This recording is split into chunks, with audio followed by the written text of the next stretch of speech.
I'm about to close this gap in my laminate floor with 4 pieces of rolled duct tape, which I've stuck onto a 2x4.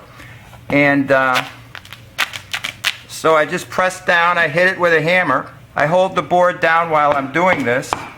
And in order to make this, I took a 2x4 and then some duct tape, which was a little longer than the 2x4, and I measured it, cut it, placed it on the 2x4, pressed down one side, rolled it over onto itself, and then rolled it over the edges. Rolling it over on the edges makes it last longer. I also, at the end, put a piece of duct tape across the end. Either 3 or 4 of these should be enough to do the job.